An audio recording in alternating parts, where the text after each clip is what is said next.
এই বাচ্চাটা কার? এখানে একা কাঁদছে কেন?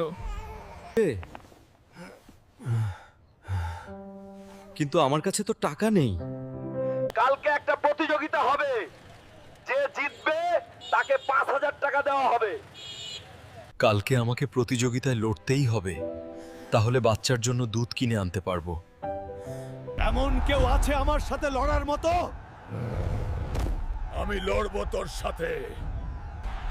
বন্ধুরা, তোমরা লাইক আর ফলো দিয়ে আমাকে একটু সাহস দাও, যাতে আমি ওকে হারাতে পারি।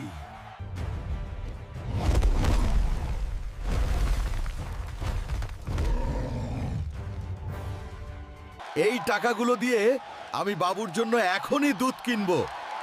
বন্ধুরা, তোমরা যদি এই বাচ্চাটাকে ভালোবাসো তাহলে একটা লাইক আর ফলো দিয়ে যাবে। আর যদি বাচ্চার বাবা মার ঠিকানা জানো তাহলে